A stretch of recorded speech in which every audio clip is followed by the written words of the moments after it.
Carta de Tiago 2, versículo 20 a 26. Queres, pois, ficar certo, ó homem sensato, de que a fé sem as obras é morta? Porque a versão diz inoperante, estéril, inútil e vai por aí. Não foi por obras que Abraão, o nosso pai, foi justificado quando ofereceu sobre o altar o próprio filho Isaque? Vês como a fé operava juntamente com as suas obras. Com efeito, foi pelas obras que a fé se consumou e se cumpriu a Escritura, a qual diz: ora, Abraão creu em Deus, e isso lhe foi imputado para a justiça, e foi chamado amigo de Deus. Verificais que uma pessoa é justificada por obras, e não por fé somente. De igual modo, não foi também justificada por obras a meretriz Raabe, quando acolheu os emissários e os fez partir por outro caminho? Porque, assim como o corpo sem o espírito é morto, assim também a fé sem obras é morta. Amém. Pode sentar-se. A fé sem obras é morta. É o tema da mensagem dessa noite. Amados, como já disse, na parte da manhã abordamos um tema bem interessante. Não tenha uma fé inútil e demoníaca. Falamos sobre a fé inútil e a fé demoníaca. Abordamos dois tópicos nessa mensagem: a fé morta ou inútil e a fé dos demônios. Explicamos que a fé morta é intelectual, é o tipo da fé que fica só no campo das ideias, no campo das especulações. Ela é inoperante, é uma fé estéril, é uma fé inútil, sem ação, nada faz, nada produz, nada realiza. Tratamos bem desse tema hoje pela manhã. E Tiago usou até uma ilustração bem prática para exemplificar a pessoa que tem esse tipo de fé. Lá em Tiago 2, 15 e 16, na NVT, nova versão transformadora, ele disse assim: se um irmão ou uma irmã necessitar de alimentos ou de roupa, e vocês disserem: até logo, e tenha um bom dia, aqueça-se e coma bem, mas não lhes derem alimento nem roupa, e que isso ajuda. Então, a fé morta, ou seja, faz uma bela oração, aquela oração bem penteca, pentecostal, mas não faz nada. E Tiago diz aqui que a fé morta ela é separada das obras da fé. Uma pessoa com a fé morta fala, mas não faz. Ela promete, mas não cumpre. Ela ora, mas não ajuda. Analisamos também a fé dos demônios. E vimos que essa fé é mais profunda, num grau mais elevado do que a fé morta. E é interessante, a fé morta atinge o intelecto, mas a fé dos demônios vai do intelecto para as emoções. Ou seja, segundo a Bíblia, os demônios possuem um nível de fé mais avançado do que muitos crentes. Demônio, eu estou falando aqui de seres espirituais malignos. Lá em Tiago 2,19, é uma pergunta: tu crês que há um só Deus? Fazes bem. Também os demônios creem, estremecem, ou tremem de medo. Ou seja, é uma fé emotiva. Tem até uma versão que diz que os demônios tremem de medo e terror. Tremem de medo e terror, porque eles sabem que os seus dias estão chegando. Então, o detalhe aqui o crer fala de intelecto e o tremer fala de emoções, fala de sentimentos. O tremer fala de arrepios, fala de medo de Deus. Queridos, os demônios creem em Deus e tremem em consequência dessa fé, mas mesmo assim não são salvos. Não são salvos. São crentes, mas perdidos. Por isso que às vezes tem gente que não gosta. Você é crente? Não, não sou crente, sou cristão. Aí fala, crente até o diabo é. Com base nessa referência de Tiago 2,19. Eles creem e estremecem. Creem em Deus de maneira plena. E como eu disse de manhã, eles não são ateus. Os demônios não são ateus, não são agnósticos, não são panteístas e muito menos politeístas. Não, eles creem em um só Deus. Um só Deus, Criador dos céus e da terra. Até porque eles foram criados por Deus, como anjos, como anjos, porém eles pecaram, juntamente com o maioral dos demônios, como Satanás, e foram transformados em espíritos malignos. Ou seja, a fé deles, dos demônios, é de primeira mão. Eles não creem apenas de ouvir falar. Não. Eles habitaram os céus, mas se rebelaram contra Deus e foram lançados à terra. Porém, mesmo com toda essa crença, estão perdidos. Mesmo acreditando em Deus, o Deus único e verdadeiro, estão condenados. Amado, sabe o que me consola nesse ponto? O que me consola é que para os demônios não existe mais salvação. Os demônios não podem mais se arrepender. Não podem mudar de vida. Eles são demônios e continuarão sendo demônios por toda a eternidade. Porém, nós, seres humanos, podemos nos arrepender dos nossos pecados. Amém? Há esperança para nós. Podemos clamar a Deus, pedindo a Ele para tirar de nós esse coração de pedra e fazer um implante e nos colocar um coração de carne. Podemos, com a ajuda do Espírito Santo, continuar crendo em Deus de maneira plena e correta. E a maneira plena e correta de continuar crendo em Deus, segundo o texto que lemos, é não divorciar a fé das obras. É por isso que Tiago chega agora no ponto principal. Ele vai enfatizar a fé salvadora. Ele vai provar que, por A mais B, que a fé verdadeira é acompanhada de atitudes e não somente de crenças ou sentimentos. A fé verdadeira é acompanhada de atitudes e não somente de crenças ou sentimentos. Para Tiago, a fé que salva nunca vem só. Ela é seguida de ações e envolve o ser humano como um todo, intelecto, emoções e vontade. Ou seja, a fé morta atinge apenas o intelecto. Recapitulando um pouquinho a mensagem da manhã, está gravada e já está no canal da nossa igreja. A fé morta atinge apenas o intelecto. A pessoa diz que crê em Deus. Ela sabe o que tem que fazer, mas fica só no campo do saber, nos desejos, e não faz nada. A fé demoníaca envolve o intelecto e as emoções. Os demônios creem em Deus, como diz Tiago 2,19, e estremecem, mas são depravados. São espíritos imundos, sujos, imorais. Da mesma forma, a pessoa sente algumas coisas esquisitas, e até algumas coisas espirituais, arrepios, tremor, medo.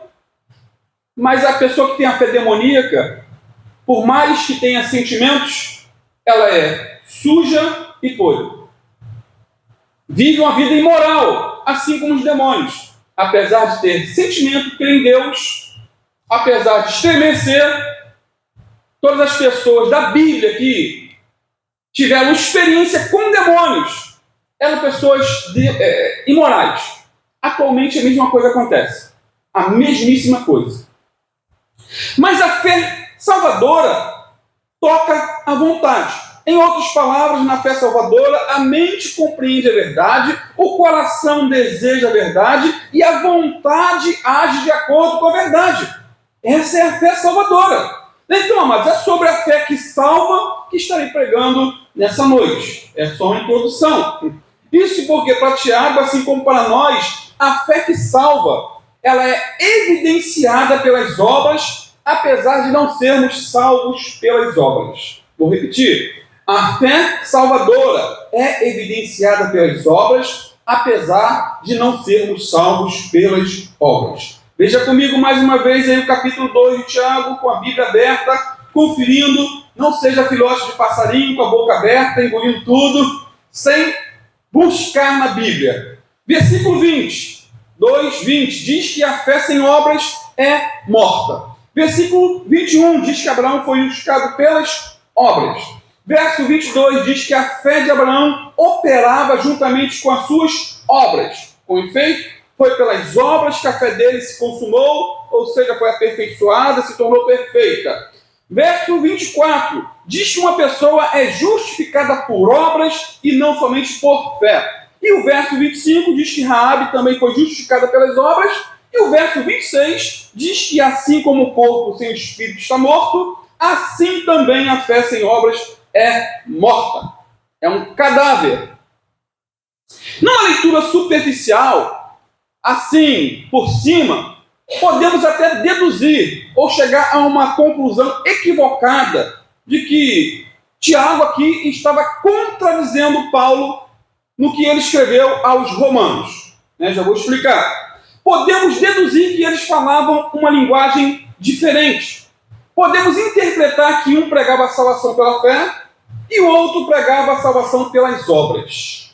Por exemplo, Romanos 3:28, Paulo disse que o homem é justificado pela fé, independente das obras da lei. Tiago 2:24 diz que uma pessoa é justificada por obras e não somente pela fé. Um choque de ideias, né? Romanos 4:2, Paulo diz que se Abraão foi justificado por obras, tem de que se gloriar, porém não diante de Deus. Já Tiago 2:21 faz uma pergunta retórica. Não foi por obras que Abraão, o nosso pai, foi justificado quando ofereceu sobre o altar o próprio filho Isaque? Agora, será que Tiago estava batendo de frente com Paulo? Eis a questão. Será que Tiago discordava totalmente de Paulo em relação à salvação? Será que Paulo ensinava a salvação pela fé e Tiago ensinava a salvação por obras? É claro que não, queridos. Nós cremos num todo da Bíblia. A Bíblia interpreta a própria Bíblia. E cremos que o autor único da Bíblia é o Espírito Santo. Ele usou homens, mas que falavam uma linguagem só. Eles estavam pregando as mesmas doutrinas, mas com pontos de vista diferentes. Eles receberam um ministério diferente, Paulo e Tiago, mas não uma mensagem distinta. Eles olhavam a mesma verdade por ângulos opostos. Se não, vejamos, para Paulo, a causa ou a fonte da salvação era a justificação pela fé somente. Justificação pela fé. O homem creu. O homem depositou toda a sua confiança em Deus, independente de obras. Ele é salvo. O homem morto em delitos e pecados, ao se arrepender dos seus pecados e receber a Cristo como o único Senhor e Salvador, diz Paulo, ele é justificado simplesmente porque creu. Essa é a ênfase de Paulo. Agora, para Tiago, a evidência ou resultado da salvação são as obras. A fé é o que Deus vê. As obras é o que o homem vê. Ou seja, esse pecador agora justificado com as suas obras mostra ou demonstra que foi salvo. É simples assim. E mais, para Paulo a salvação era recebida somente pela fé, mas para Tiago a salvação é reconhecida, visualizada somente pelas obras. Irmãos, a salvação é pela graça. Amém? Mediante a fé. A base da nossa salvação foi a entrega total do nosso Senhor e Salvador na cruz do Calvário, por mim e por você. Na cruz, Jesus morreu a nossa morte e nos comprou com o seu próprio sangue, diz a palavra. Então, quando eu olho para a cruz e vejo o quanto Cristo me amou, só me resta demonstrar o meu amor por Ele através das minhas obras. Isso porque a verdadeira fé produz obras. E se não há obras, não há fé. Se não há ações correspondentes àquilo que eu creio, é uma fé morta. Portanto, dizer que é salvo somente pela fé, sem evidência de obras, não tem proveito algum.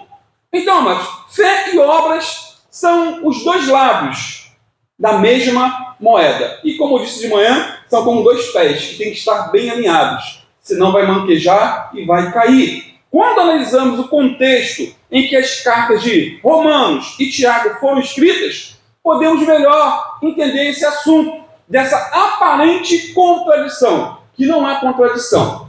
Paulo era um teólogo. Sua carta à igreja de Roma, é um tratado teológico onde ele discute o que é necessário para a salvação. Por outro lado, Tiago é um pastor que ele elabora um tratado ético, prático, do dia a dia. Ou seja, como os crentes devem proceder a partir do momento em que eles têm encontro com Cristo. Essa é a questão, essa é a ênfase de Tiago, do pastor pastorzão Tiago, da igreja de Jerusalém. Portanto, eles estão analisando o tema de perspectivas absolutamente diferentes. Paulo ensina teologia, Tiago ensina a ética. Paulo ensina que para uma pessoa se converter, né, as boas obras têm seu valor, não têm seu valor. Para uma pessoa se converter, as boas obras não têm valor algum. Somente a fé é o suficiente para nos salvar. Por outro lado, Tiago está ensinando que após a conversão, a fé sozinha não tem valor. Até porque Paulo pregava e ensinava que as obras acompanham a verdadeira fé. Paulo ensinava e pregava que as boas obras acompanham a verdadeira fé. No texto épico, lá de Efésios 2, 8 a 10, é interessante quando diz assim: pela graça sois salvos, ou pela graça você é salvo. Graça é favor, graça é presente. Pela graça sois salvos, por meio da fé. E isto não vem de vós, é dom de Deus. Não vem das obras, para que ninguém se glorie. Pois somos feitura sua, criados em Cristo Jesus para as boas obras, as quais Deus preparou para que andássemos nelas. Olha que interessante, o detalhe aí no final do versículo 10. O crente, segundo Paulo, foi criado para as boas obras, mas ele não é salvo pelas boas obras, como está no versículo 8. Outro detalhe interessante, Tiago concordou com Pedro no concílio de Jerusalém que a causa da salvação é a graça de Deus mediante a fé em Cristo. E quem dá essa palavra aqui agora é o próprio Tiago, que falou aqui o que nós lemos. Atos 15, naquele famoso concílio, no primeiro concílio da igreja. Atos 15, versículo 10 e 11. Agora, pois, por que tentais a Deus, diz Tiago, pondo sobre a cerviz dos discípulos, ou os ombros dos discípulos, um jugo que nem nossos pais, nem nós podemos suportar, mas cremos que seremos salvos pela graça do nosso Senhor Jesus Cristo, como eles também foram. Os gentios. Ou seja, assim como nós fomos salvos, os gentios. A gentalha, por assim dizer, né, como já dizia o Chaves, pode ser salva da mesma maneira. Porque Deus não faz acepção de pessoas. E glória a Deus por isso. Portanto, Tiago não ensinava uma salvação por obras, mas enfatizava que a verdadeira fé conduz à ação. Ou seja, para Tiago, quem crê de verdade, age de acordo com a verdade a qual crê. É simples assim. E Tiago, queridos, vai usar dois personagens bíblicos do Antigo Testamento para ilustrar a questão das obras que acompanham a fé. Dois personagens, Abraão e Raabe. Tiago usa duas pessoas que são o extremo, uma da outra. Quem conhece um pouco de Bíblia sabe que extremo era esse. Abraão, ele é considerado o patrono do povo de Israel, o pai da fé, o amigo de Deus, um homem que teve experiências profundas com o Senhor. Raabe morava numa cidade pagã. Abraão era temente a Deus. Raabe era uma prostituta. Abraão, como já disse, foi chamado de amigo de Deus. Raabe pertencia ao povo que era inimigo de Deus. Morava numa cidade condenada, que seria destruída. Agora, o que tinham em comum? Qual era a relação entre os dois? Uma fé extraordinária em Deus. Os dois, uma fé extraordinária em Deus. Os dois creram e agiram.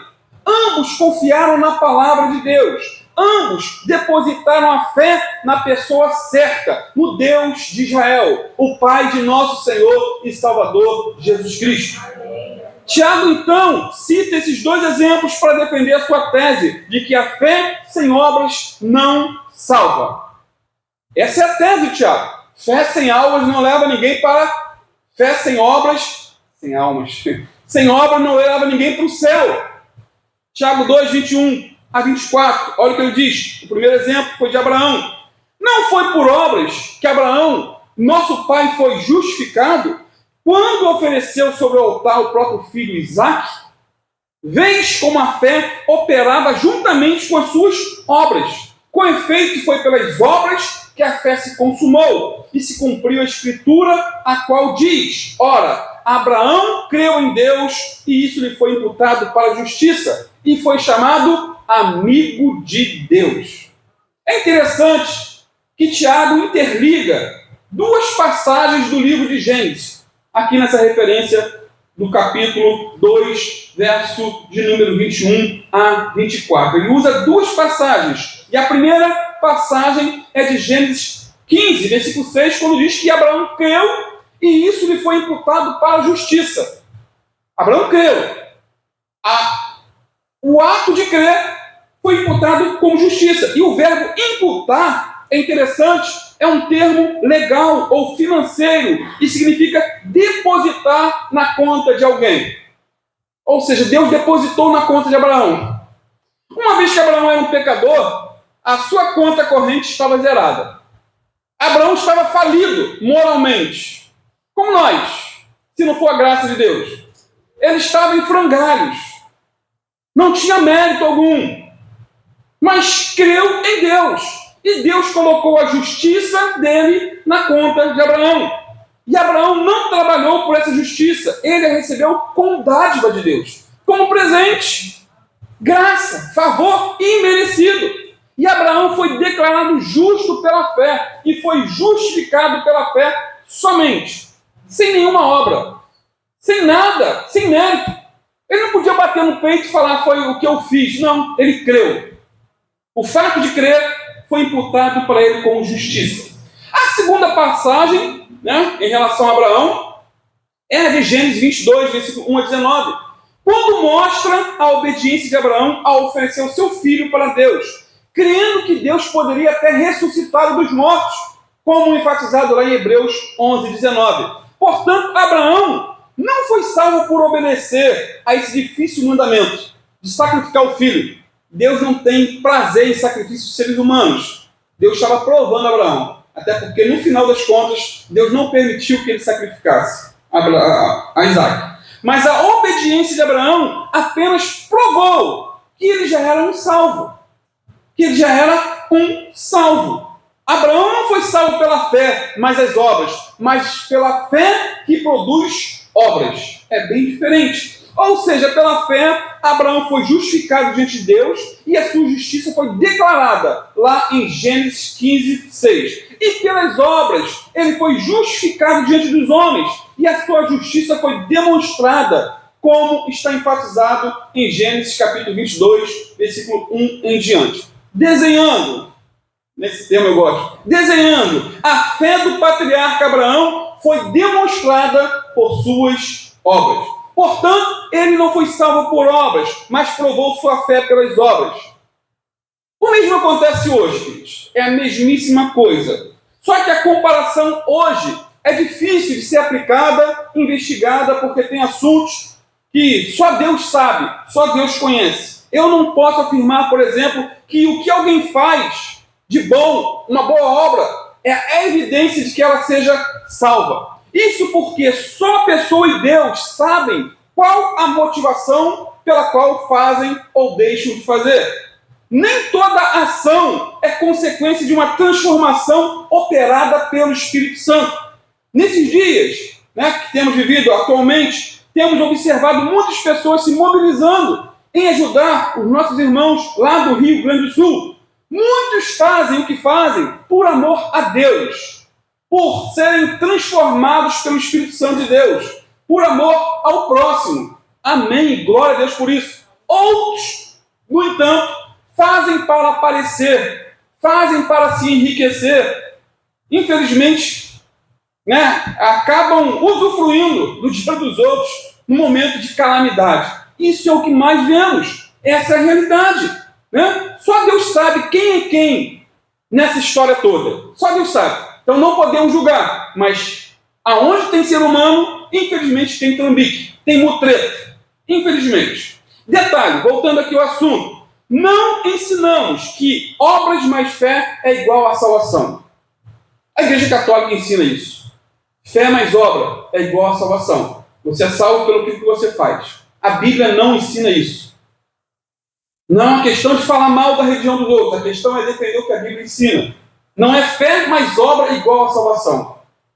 Tiago também não ensinava isso. mas ensinamos que a fé verdadeira nos leva a agir em prol do próximo. Portanto, Abraão não foi salvo pelas obras, mas pela fé que produz obras. Isso porque ele já cria em Deus quando obedeceu a ordem de oferecer o seu filho Isaque em holocausto.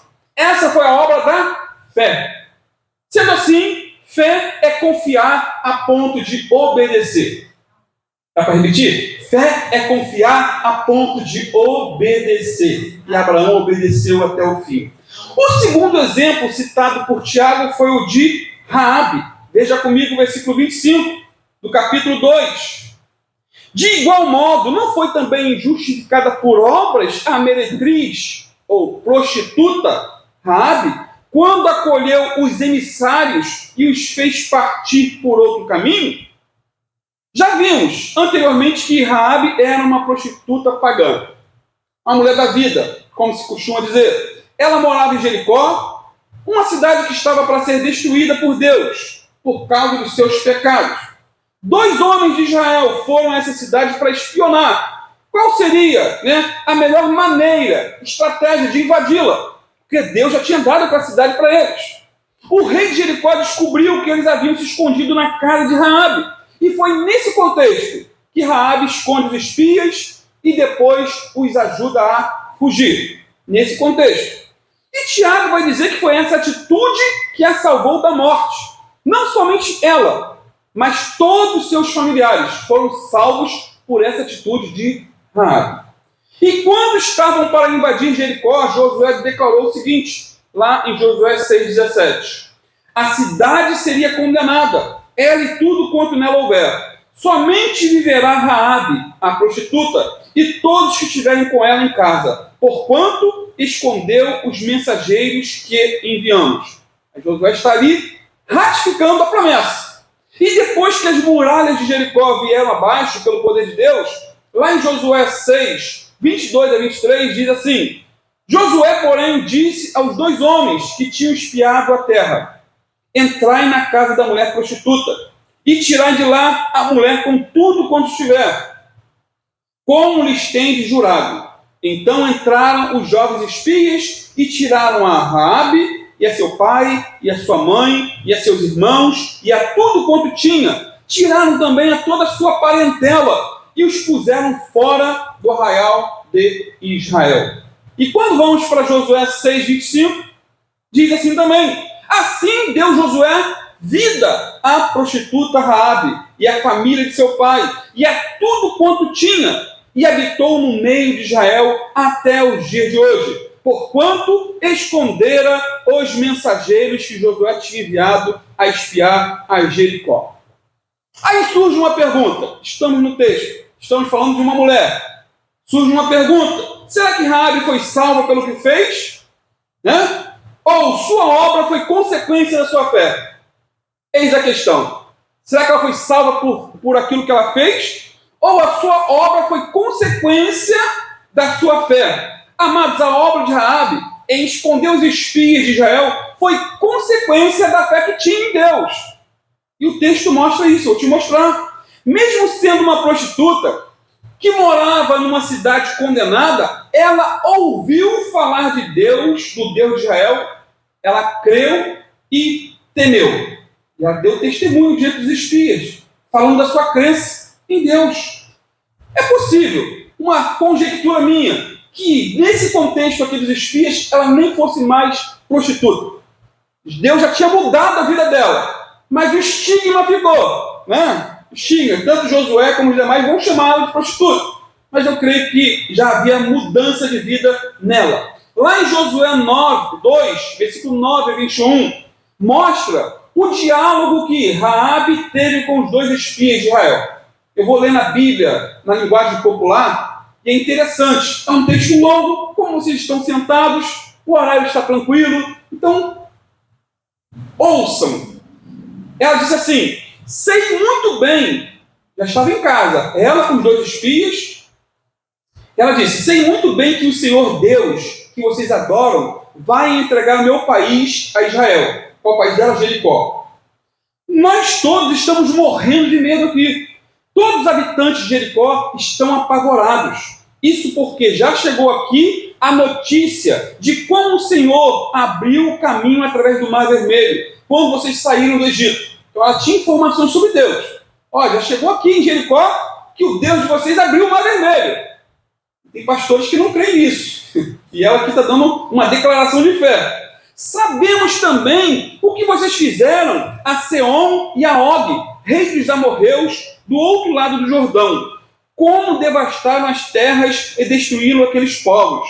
Não é de admirar que estejamos com tanto medo. Depois de ouvir essas informações, ninguém mais teve coragem, pois o Deus do povo de Israel não é um Deus qualquer. É o supremo Deus do céu e da terra. Olha o que ela está dizendo. Não é um Deus qualquer, é o supremo Deus do céu e da terra. Agora só peço uma coisa, disse ela. Jurem pelo Senhor Deus que vão ter misericórdia da minha família, como tive de vocês. E quando Jericó for atacada, vocês darão um sinal bem claro para proteger meus pais, irmãos e salvar as nossas vidas. E os homens concordaram. Se você não denunciar nossa presença, tomaremos providências para que você e sua família não corram perigo, prometeram eles. Damos nossa palavra de que arriscaremos a vida para salvar vocês. Faremos isso com misericórdia e fidelidade. A casa de Raabe ficava sobre o muro da cidade. Interessante, ela morava em cima do muro. E lembra que as muralhas foram por terra? Aquela casa dela não caiu, não. Não sei como, mas a casa dela ficou de pé. Ela não morreu. A casa de Raabe ficava sobre o muro da cidade. Então ela arranjou uma corda e amarrou numa janela. Assim os espiões desceram. Fujam para as montanhas, disse ainda a mulher. Fiquem escondidos por lá uns 3 dias. Nesse meio tempo, os soldados que saíram à procura de vocês já estarão aqui de volta. Então vocês poderão ir embora tranquilos. Mas antes de sair, eles tinham dito a Raabe: não seremos responsáveis pelo que acontecer, se esta corda de fios vermelhos não estiver pendendo desta janela, e também se todos os parentes, pai, mãe, irmãos e outros, não estiverem dentro da casa. Então qual era a condição? Ela ia colocar um fio ou uma corda vermelha na janela. Essa era a identificação. E todos os familiares tinham que estar dentro da casa. Não seremos responsáveis pela vida de ninguém que saia para a rua, mas isto juramos pela nossa vida. Quem estiver dentro da casa não será morto nem ferido. Contudo, se você denunciar esta nossa missão, não teremos obrigação de cumprir o que prometemos. Trato feito, disse ela, e deixou amarrada a corda vermelha na janela. Que história linda! Viu o detalhe? Ela teria que colocar um fio vermelho na janela de sua casa. E esse objeto vermelho seria o sinal que a obediência foi completa. Ela obedeceu, ela cumpriu a parte no acordo. Queridos, quando o exército de Israel tomasse a cidade, o cordão identificaria a casa dela como um lugar de segurança. A cor desse cordão é significativa, pois lembra sangue. A cor é vermelha. Assim como o sangue nos umbrais das portas lá do Egito marcou a casa onde o anjo da morte passou e quando tinha a marca do sangue não entrava, da mesma maneira aqui o cordão escarlate marcou a casa no muro de Jericó, cujos ocupantes deveriam ser protegidos pelos soldados de Israel. Isso é interessante porque ela foi salva, por assim dizer, pelo sangue. Assim como nós somos salvos pela morte de nosso Senhor e Salvador Jesus Cristo. Aquele que morreu pelos nossos pecados, mas ressuscitou para a nossa justificação. Raabe creu com o coração. Ela creu em Deus, na sua unicidade, no seu poder. E, por causa daquilo que creu, ela agiu, protegendo os espias. Ela declarou sua fé com a boca, dizendo: o Senhor, vosso Deus, é Deus em cima no céu e é Deus embaixo na terra. E em consequência da sua fé, ela agiu escondendo os espias para que não fossem mortos. Certamente, essa não foi uma fé comum. Tinha riscos, mas ela pagou o preço. A atitude dessa mulher, já estou concluindo, foi tão marcante que foi inserida pelo Espírito Santo na galeria dos heróis da fé de Hebreus 11. Hebreus 11, 31 diz que pela fé, Raabe, a prostituta, não foi destruída com os desobedientes, porque acolheu em paz os espias. Somente duas mulheres, Sara e Raabe, são citadas aqui pelo nome na galeria dos heróis da fé de Hebreus 11. Então, veja que interessante. Tiago diz que ela foi justificada pelas obras e o autor de Hebreus diz que ela foi poupada pela fé por causa das obras. Vejam bem, Raabe poderia ter demonstrado uma fé morta. Uma fé morta, nada além de uma experiência intelectual. Ou ela poderia ter demonstrado uma fé demoníaca, envolvendo a mente e as emoções, e depois ter quebrado o pacto e denunciado os espias. Mas ela seria morta juntamente com toda a sua família. No entanto, ela exercitou uma fé dinâmica. Sua mente descobriu a verdade, seu coração foi tocado pela verdade e a sua vontade agiu de acordo com a verdade. Ela provou por meio da sua fé as suas obras. Fé e obras são duas palavras que se completam, tanto na vida de Raabe como na vida de Abraão, o pai da fé. Posteriormente, Raabe, já depois da destruição, morando com o povo de Deus, ela se casou com Salmão, deu à luz a Boaz, que se casou com Ruth. O filho de Ruth, chamado Obed, foi o pai de Jessé, e Jessé foi o pai do rei Davi, de onde veio a descendência de nosso Senhor Jesus Cristo, lá em Mateus 1, versículo 5. A graça de Deus é inexplicável. Amém. Inexplicável, queridos. Tiago conclui dizendo no versículo 26, que assim como o corpo sem o espírito está morto, assim também a fé sem obras é morta. Abraão creu, e porque creu, agiu. Raabe creu, e porque creu, agiu. Crer e não agir é ser como um defunto espiritual, como um corpo sem vida. Amados, precisamos ultrapassar os limites da crença e chegar às obras. Arregaçar as mangas e servir a Deus com todo o nosso coração, com todas as nossas forças, com todo o nosso empenho. Precisamos crer que há realmente um só Deus, um só Senhor e um só Espírito, e ao mesmo tempo ter comunhão com esse Deus. Não basta só crer e ficar na crença. Os demônios creem, mas não oram. Apesar que na Bíblia mostra os demônios orando, mas não é porque oraram que eram salvos. Eles clamaram a Deus, a Jesus: Senhor, não nos mande para o abismo, porque tem várias orações de demônios. Muitos creem em Deus, mas não buscam sua face diariamente. Portanto, precisamos crer que a igreja é um projeto de Deus e, ao mesmo tempo, agir para que esse projeto prossiga avante. Agir. Como agimos? Contribuindo, orando pelos irmãos, ajudando no que for necessário. Precisamos crer que sem arrependimento de pecados não há perdão. E, ao mesmo tempo, precisamos nos arrepender dos nossos pecados. A pessoa tem a crença, mas quando ela cai, tropeça, mete o pé na jaca, por assim dizer, ela se acha destituída de condições de se arrepender. Para mim não dá, já fui longe demais. Meu irmão, tente outra vez. Busque outra vez. Se arrependa de novo. Clame ao Senhor. Se humilhe na presença de Deus. Como eu disse no início, para os demônios não tem mais jeito. Para eles não tem como se arrepender. Já está decretado. Para você e para mim não. O crente tem mais motivos para se arrepender do que os incrédulos. O crente conhece a palavra e a palavra sonda seu coração. Como não nos arrependermos diante de tanta luz que recebemos da palavra? Quanto mais você conhece a Bíblia, mais motivos tem para se arrepender. Que a Bíblia é uma lâmpada, é um farol que lança no teu coração e mostra todas as teias de aranha que precisam ser limpadas. Uma vassoura ali do Espírito Santo. Quanto mais longe de Deus e de sua palavra, menos arrependimento teremos. E à medida que nos aprofundarmos na comunhão com Deus e com sua palavra, mais convencidos de nossos pecados seremos. E eu quero concluir finalmente, portanto, com algumas perguntas pessoais e confrontadoras. Será que houve algum momento em nossa vida que percebemos que éramos pecadores e levamos isso a Deus em oração?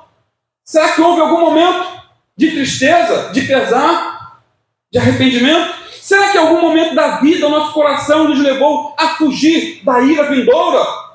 E essa ira vindoura está mais próxima do que nunca? Alguma vez fomos seriamente confrontados com nossos pecados? Será que entendemos verdadeiramente o Evangelho da salvação? O Evangelho que ensina que Jesus Cristo morreu pelos nossos pecados e ressuscitou para a nossa justificação? Será que entendemos? Será que compreendemos e confessamos que somos incapazes de salvar a nós mesmos? Que pelas nossas obras não somos salvos? Será que já nos arrependemos sinceramente dos nossos pecados e os deixamos para trás? Os abandonamos com a ajuda do Espírito Santo? Ou amamos o pecado e amamos e desejamos desfrutá-lo para todo sempre? Na verdade, não há possibilidade de desfrutar do pecado para todo sempre. Quem for para o inferno não vai ter mais prazer no pecado. Será que eu crio de verdade em Jesus e confio nele como meu único Salvador? Tenho um relacionamento vivo com ele por meio da palavra e do Espírito Santo? Minha vida realmente foi transformada pelo Evangelho de Cristo? Minhas obras são constantes ou apenas ocasionais, esporádicas, de vez em quando? Estou procurando crescer nas coisas de Deus? As pessoas ao meu redor podem notar que eu sou de Cristo? Ou eu sou um agente secreto do reino? Agente secreto de Jesus? Tenho o desejo de falar de Jesus para os outros? Ou tenho vergonha do meu Senhor, que me salvou? Desfruto comunhão com as outras pessoas? Tenho prazer em participar dos cultos? Estou pronto para a volta de Cristo? Ou ficarei envergonhado quando Ele vier me buscar?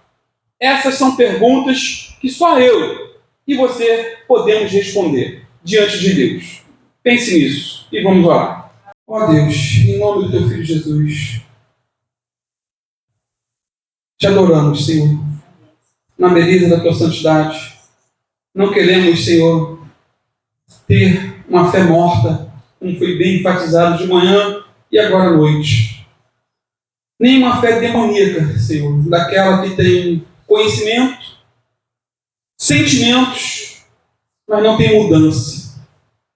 Queremos, Senhor, uma vida impactante, operosa, arregaçar as mangas, Senhor, fazer a Tua obra, não com o objetivo de demonstrar que somos salvos, não é isso, Senhor, mas como evidência da salvação, de que fomos impactados com a Tua palavra, com a Tua verdade, uma verdade que é transformadora.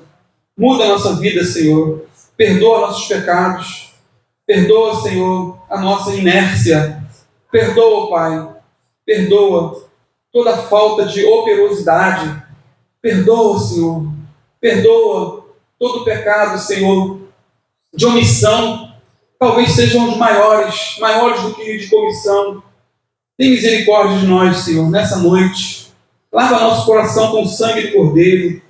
Dá-nos mais uma chance, Senhor, de nos levantarmos para fazer a diferença, Senhor, aqui nessa localidade, para pregarmos a Tua palavra, para evangelizarmos, para sair pelas ruas, distribuindo, Senhor, folhetos da Tua palavra, convidando as pessoas, Senhor, para o culto, ou levando-as para Cristo naquele mesmo momento ali. Ajuda-nos, Senhor, nos enche com o Teu Espírito Santo, nos capacita, Senhor, a fazer a Tua obra. Sem Ti nada podemos, sem Ti nada fazemos. Precisamos, Senhor, sermos cheios do Teu Espírito Santo. Então nos reveste com o Teu poder, Pai, para que possamos ir lá fora, aonde os pecadores estão. Perdoa-nos, Senhor, se estamos esperando que eles venham. Quando a Tua palavra diz para irmos, e nós estamos esperando que eles venham. Tem misericórdia de nós, Senhor. Tem compaixão de nós. É o que eu te peço nessa noite, em nome de Jesus. Lava nosso coração. Ah, Senhor, assim como na casa de Raabe foi colocado um fio, um bordão vermelho, que a livraria era um sinal de segurança para ela. Que o Senhor venha colocar, Senhor, mais e mais o sangue do Cordeiro sobre as nossas vidas, para que o inferno, todos os demônios, sejam cegos, que eles passem por cima e não alcance nem a nós e nem a nossa família. É o que eu te peço nessa noite, em nome do Senhor Jesus. Guarda-nos, Senhor, livra-nos, Senhor, de toda seta maligna, cobre-nos com o sangue do Cordeiro, aviva a nossa alma, perdoa os nossos pecados e nos levanta, Senhor, para a glória do Teu nome, em nome de Jesus.